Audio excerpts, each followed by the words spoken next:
وبيبدأ الفيلم مع الطبيب النفسي واسمه بيتر، وبنعرف انه هو مختص بعلاج الرغبات الجنسية القهرية عند المتزوجين. ايوه صح، هذا الاختصاص اللي بالي بالكم، فهمتوا علي صح؟ ومن بداية الفيلم بيكون الدكتور بيتر بجلسة علاج مع صبية حلوة كتير، ومنشوف هالصبية عم تحكي مع الدكتور بيتر كلام حلو، وعم تحكي له عن أسرار شخصية عن حياتها الزوجية، يعني أشياء عيب كتير كتير، بس وهي عم تحكي عن أسرارها الشخصية بتتحرك عندها المشاعر الفيزيولوجية، وبيعجبها الدكتور، وبتصير تحاول تغريه، وبتعرض عليه يعمل معها علاقة وكذا مزة. بس الدكتور بيتر بيسيطر على مشاعره وبيرفض، وبيعطيها كتاب هو مألفه اسمه من الجنس إلى النجاح. بس الصبية بتضل عم تحاول وتعمل حركات خاصة بالكذا مزة، والدكتور بينحرج كتير، والمشاعر الفيزيولوجية عنده ما بتتحرك نهائيا وما بيعمل لها شي. ورح نشوف بعدين ليش مشاعره جامدة ما عم تتحرك. وبتغادر الصبية وهي زعلانة منه، وبيتر بيرجع على بيته، وبيشوف اصحابه بالبيت وبيكونوا عكسه تماما وجاهزين ليعملوا كذا مزة بأي وقت، لدرجة انه في واحد منهم مشترك بموقع اسمه تندر، وهذا الموقع للتعارف والعلاقات اللي بالي بالكم، وعم يسعى لحتى يحطم الرقم القياسي بالكذا مزة. وبيعرض على بيتر انه يعمل له حساب على الموقع، بس بيتر ما بيرضى، وبعدها بيخبرهم انه هو رايح على عيد ميلاد جارته اللي بيحبها كتير وبيكون اسمها ميتشل، بس ولا مرة اعترف له بمشاعره، لأن هو بيعاني من مشكلة وهي الخجل. يعني أنا ما عم بفهم كيف هو طبيب نفسي مختص بالعلاقات وبحياته ما عمل كذا مزة. وبتكون ميتشل مرتبطة، وبيدخل بيتر على بيتها وبيكون بده يسلم على حبيبة، بس منشوف انه حبيبة ملتهي كتير بشغله ومو فاضي ابدا وما بيهتم ببيتر ولا بوجوده. وبعدها بيدخل بيتر على المطبخ لعند ميتشل، وبنعرف انه ميتشل طباخة شاطرة كتير وعاملة اصناف طعام كتير كتير ومتنوعة، وبيتر بيعجبه أكلها كتير وبيقترح عليها تفتح مطعم خاص للأكلات المميزة، وبصير يحفزها ويدعمها، على عكس حبيبة اللي مو فاضيلة أبدا، وبيجي لعندها شوي وهي عم تطبخ وبيضمها.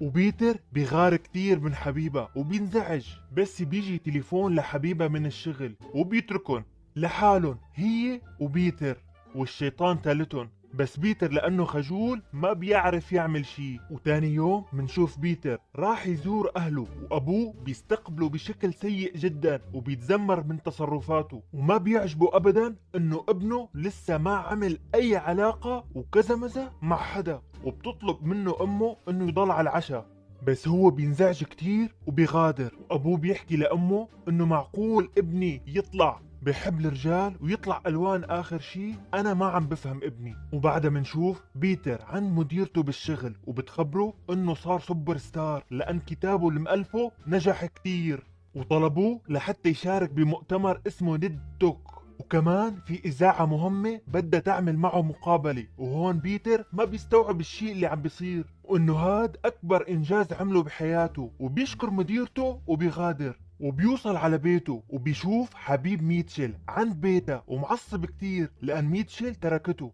وبيحكي مع بيتر وبيخبره انه هو محظوظ كتير لأن ما عنده حبيبة، وبيخبره انت محظوظ لأن بتحب الرجال، يعني انت ألوان. وهون بيتر بينصدم ليش ماخدين هالنظرة عنه. بعدين بيتر بيدخل لعند ميتشل وبيحضنها وبتصير تشكيله عن حبيبة وانه ما عاد بدها اياه، وبيجلسوا مع بعض على الكنباية، وبيتر بيحاول يصالحها مع حبيبة مع انه كان فرحان كتير انهم تركوا بعض. وهون ميتشل بتخبره انها قررت تعمل بنصيحته وتصير شيف وتفتح مطعمها الخاص، وبيتر بيخبرها انه هاي فكرة رائعة جدا، وميتشل تحضنه وبتخبره انه ما بتعرف شو كانت رح تعمل بدونه.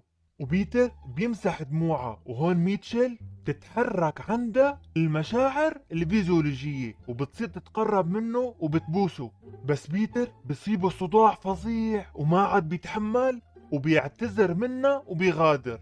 وتاني يوم الصبح بيجوا اصحابه كرمال يلعبوا كرة سلة، وبعدها تيجي ميتشل لعنده وبتكون بدها تتشكره كتير لأن عم بيكون بجانبها دائما وبتعتذر على الشيء اللي صار بينهم امبارح وبتضمه. وبيتر بيضمها بس من دون أي محبة ولا مشاعر كذا مزا. وبعدها بيروح مع أصحابه ليلعب كرة سلة، وبيحاولوا يقنعوه انه يتودد لميتشل بس ما بيرضى، وبيخبرهم انه هو مستحيل ما راح يستغل وضعه بعد ما انفصلت عن حبيبه. وبعدها بيوصلوا على ملعب كرة السلة وبيبدوا اللعبة، بس بيكونوا عم يلعبوا مع بعض بخشونة، وواحد من الشباب بيضرب بيتر بالكرة على المنطقة الناعمة وبيوقع على الأرض، وبياخدوه صحابه على المشفى، وبصير الدكتور يفحصه وبيطلب من الممرضة تفحصه كمان. وبيتر بيحاول يمنعها لأن بيخجل كتير، لأن البتاع الخاص فيه صغير كتير، وهذا الشيء اللي مخليه يكون خجول كتير. وتاني يوم بيرجع الدكتور لعنده وبيخبره انه نتيجة الصور والأشعة اكتشف انه عنده ورم بدماغه خطير كتير وكبير هالورم، وعم بيخلي جسمه يفرز هرمون الأنوثة أكثر من هرمون الذكورة، ولازم يستأصلوا هذا الورم. وهون بيتر بتكون ردة فعله صادمة للدكتور، لأنه بيفرح كتير وبيخبره انه هذا أسعد يوم بحياته، لأنه اكتشف ليش ما بتتحرك عنده المشاعر الفيزيولوجية، وبحياته ما عمل كذا مزة. يعني كان من زمان ماله زلمة وما بيعرف يعمل شي مع البنات. اللي فهم يكبس لايك. وبيطلب من الدكتور يعمل العملية فورا. والمسا منشوفه عم يحكي مع اصحابه على الانترنت وعم بيخبرهم انه كان خايف كتير يسأل اي دكتور عن وضعه، وانه هو بيخسل كتير من هالموضوع. وبعدها منشوفه عمل العملية بنجاح، وبيجوا اهله واصحابه لحتى يزوروه وبيكونوا فرحانين فيه كتير، وبالاخص ابوه. وبيحاول بيتر يجرب يحرك المشاعر الفيزيولوجية لأول مرة، وبيشوف مجلات خاصة للكبار لحتى يصحي هاي المشاعر جواته، بس ما بيتغير شي. وبعدها بيجوا لعنده أصحابه وبيطمنوا عليه وبيجيبوا له بنت تشتغل بالرقص والكذا مزة، والبنت بتحاول تغريه كتير وبتبدأ ترقص وتشلح ثيابها على الآخر، لدرجة انه اصحابه اللي واقفين برا البيت شعروا بالإثارة، بس هو ما شعر بشي، والمشاعر الفيزيولوجية عنده ضلت جامدة. والبنت الرقاصة تيأس منه وبتصير بدها تبكي لأن ما سبق وصار معها مثل هالموضوع. تاني يوم الصبح بينزل لحتى يفطر مع أهله، ولما أهله بيشوفوه بينصدموا وبيفرحوا كتير، وخاصة أبوه بصير يصرخ من الفرح بشكل مضحك جدا، لأنه أخيرا حصل على الرجل اللي بيتمناه. وبتكون المشاعر الفيزيولوجية الخاصة ببيتر واقفة على الآخر. أنا ما فيني أعرض هيك شكل. فهمتوا شو يعني المشاعر واقفة مو هيك؟ اللي فهم يكبس لايك. وبيتر بيخجل كتير وبيطلع على غرفته فورا وبيصرخ هو الثاني من الفرحة، وبيلبس وبيغادر البيت لحتى يجرب أول كذا مزة بحياته. بعد كل هالحرمان أبوه بصير يعمل له حركات مضحكة جدا، وبيروح فورا على بيته وبيتفرج على مجلات وشغلات عيب وبيعمل كذا مزة مع حاله، بس الإثارة تستمر عنده بشكل متواصل وبدون توقف، وبتتحول حياته لهوس بالكذا مزة، وبيضل يعمل كذا مزة أكثر من 10 مرات باليوم، وبيتفرج على اشياء عيب لدرجة انه بيتعطل عن حياته الطبيعية تماما، وبتصير الكذا مزة محور حياته. وبيوم من الايام المسا بيشوف ميتشل عند الباب وبتفرح فيه كتير، بس هو بيحاول يتفاداها وبيتصرف معها بغرابة، وهي بتخبره انه بدها تطلع كم يوم برا البيت لان عندها مسابقة وفرصة لتصير مساعد شيف بلوس انجلوس. وبيت بيتصرف معها بغرابة كتير، وكمان بيحضنها بشكل غريب وهي بتستغرب من تصرفاته، وبيمشي فورا وبيتركها. وبس يوصل على عيادة تدخل لعنده وحدة من المرضى وبتصير تحكي له عن حياتها الشخصية وعلاقتها مع زوجها، وبيتر تتحرك عنده المشاعر الفيزيولوجية وما عاد بيتحمل، وبيخبرها انه انتهى وقت الجلسة. وبيروح لعند الدكتور اللي عمل له العملية وبيكون معصب كتير، وبيخبره انه رغبته زادت بشكل كبير، والدكتور بيخبره انه هرمون الذكورة عندك عم ينفرز بشكل سريع بعد ما كان معطل كل السنين الماضية. مع الايام رح يصير عنده اعراض جانبية مثل انه صوته رح يتخن، ورح يضل موضوع الاثارة عنده يزداد أكثر، ورح يكون عصبي دائما مثل مرحلة المراهقة. وتاني يوم بيكون موعد مقابلة بيتر بالإذاعة، وبيكون فرحان كتير، والمذيعة تسأله عن كتابه وبيبدأ يحكي له عنه، بس فجأة صوته بيتغير وبيحاول يتابع بشكل طبيعي، وبيحاول يشرب مي بس ما بيمشي الحال وما عاد بيعرف يكفي المقابلة وبيغادر.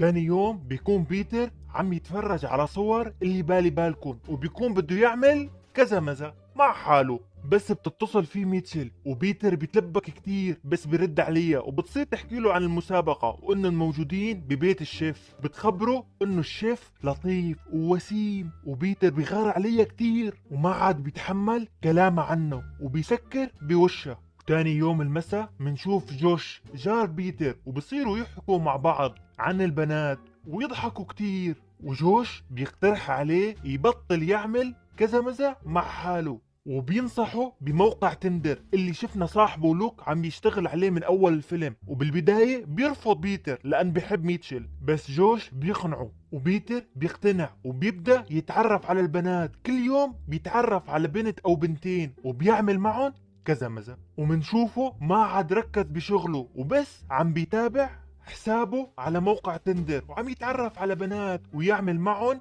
كذا مزة، مرة بالسيارة ومرة بالطبيعة ومرة بالغابة بين الشجر. وأنا نوردن مصدوم بتطور شخصية بيتر، وعم عيد المشهد مرتين كرمال افهم تطور الشخصية، ما حدا يفهمني غلط. وبعدين منشوفه راجع على بيته وبيشوف حبيب ميتشل السابق جايب له ورد وبده يعتذر منه، وبيتر بخبره انها مسافرة لبرا ولسه ما رجعت على البيت. وتشارلي حبيب ميتشل بيطلب من بيتر يخلي الورد عنده ويعطيها اياه بس تجي، وبيغادر. واول ما بتوصل ميتشل بيتر بيعطيها الورد وما بيحكي لها شيء عن تشارلي، وبيعزمها على العشاء. وبيكون كتير متحمس للموعد وبصير يجهز حاله وهو فرحان كتير. بس بيتصل فيه صاحبه ميتش وبيذكره انه طلب منه بهالليلة يضل مع اولاده بالبيت لان اليوم ذكرى زواجه. وبيتر بيكون نسيان الموضوع وبيرفض يروح لعند الاطفال لان بده يروح على موعده مع ميتشل، وبيروح على موعده بالفعل. وبتستغرب ميتشل كيف عرف يحجز طاولة بهالمكان لأن كتير في زحمة. وبيتر بيحاول يستعرض رجولته وبصير يغازلها وبيحاول يحسسها انه هو صار زلمة. وقبل ما يبدوا بالعشاء بيجي صاحبه ميتش ومرته على المطعم، وبتكون الطاولة المحجوزة بالمطعم إلن، بس بيتر سرق لهم الحجز وما تخيل انهم يتركوا اولادهم ويجوا يسهروا. وبصيروا يتجادلوا ويتخانقوا، وميتشل بس تفهم شو صار تزعل وبتغادر. وبيتر بيحاول يلحقها بس هي بتكون زعلانة منه كتير، وبتخبره انه تشارلي بعت لها رسالة وخبرها انه هو جاب لها الورد، وبعدين بتتركه وبتمشي. وبيتر بيعصب كتير وما بيعرف شو يعمل. وتاني يوم منشوف بيتر بالعيادة وعنده مريضة وعم تحكي له عن أسرار حياتها الزوجية، وأكيد بيتر بتتحرك عنده المشاعر الفيزيولوجية. بس هالمرة بينتهز الفرصة وبيعمل معها كذا مزة. بس بمنتصف الموضوع المديرة بتدخل عليهم، والمديرة بتعصب عليه كتير وبتطلب منه يروح على بيته. ومنشوفه انه مو عارف يتحكم بحاله ولا بمشاعره وبيكون حزين كتير، وبيروح لعند ابوه لحتى ينصحه. ابوه بيكون كتير لطيف معه وبيحاول يطمنه وبيخبره انه معظم الرجال ما بتعرف تسيطر على حالها بمرحلة المراهقة، وبصير ينصحه وبيخبره انه في فرق كبير بين انه الواحد يتصرف كرجل وانه يكون رجل عن جد. وبيتر بيتأثر كتير بكلام ابوه وبصير يبكي وبيطلب نصيحته مشان مؤتمر نيت توك اللي رح يكون بكرة. وابوه بيرد عليه انه اهم شي ممكن تعمله انك تحكي الحقيقة. وبيروح تاني يوم على المؤتمر وبيبدأ بالكلام عن الكذا مزا والعلاقات، ومديرته بتكون معجبة كتير فيه. وبيتر بيتأثر كتير لما يكون عم يحكي على المسرح وبصير يحكي الحقيقة للجمهور وبيشاركهم بالتفاصيل، وبيخبرهم انه كتابه هاد سيء جدا ولما كتبه كان ما عنده اي خبرة بالكذا مزا. وخبرهم انه مو المفروض نكبت رغباتنا الطبيعية، وهاي العلاقات هي جزء المهم من حياتنا. وبيكون بيتر رائع جدا وكلامه بيأثر بالجمهور كتير وبيصفقوله. وبعدين بيتر بياخد هدية وبيروح على بيت صاحبه وزوجته وبيعتذر منهم كتير وبيسامحوه، وكمان بيخبروه انه ميتشل نجحت بالمسابقة وراح يفتحوا المطعم بنهاية الاسبوع. وبيخبرهم انه هو عرف انها رجعت لحبيبة تشارلي، بس هن بينصحوه انه يروح يحكي لها كل شي بالتفصيل وشو صار معه بحياته، وهي اكيد رح تفهمه وتسامحه. وبيسمع نصيحتهم وبيروح على افتتاح المطعم الخاص بميتشل. وبيكون تشارلي موجود وبيحاول بيتر يحكي معها، بس هي ما بتعطيه فرصة وبتطلب منه يغادر فورا، وبيتر بيستسلم وبيغادر، بس اصحابه ما بيسمحوا له يمشي قبل ما يحكي له كل شيء بالتفصيل. وبيرجع بالفعل وبيحكي عن حياته امام كل اللي كانوا بالمطعم، وميتشل بتتأثر كتير وما بتعرف شو تتصرف، بس تنفصل عن تشارلي. وبعد ما يغادر بيتر ويمشي بتروح ميتشل لعنده وبتبوسه، وكل اللي بالمطعم بيصفقوا لهم وبيحتفلوا فيهم، وميتشل بتكون سعيدة كتير. وبعدها منشوف مر الوقت وميتشل بتكون حامل، وكلهم موجودين بحفل توقيع كتاب جديد مألفه بيتر بعنوان من الكزمزة إلى السعادة. وهيك بيخلص الفيلم.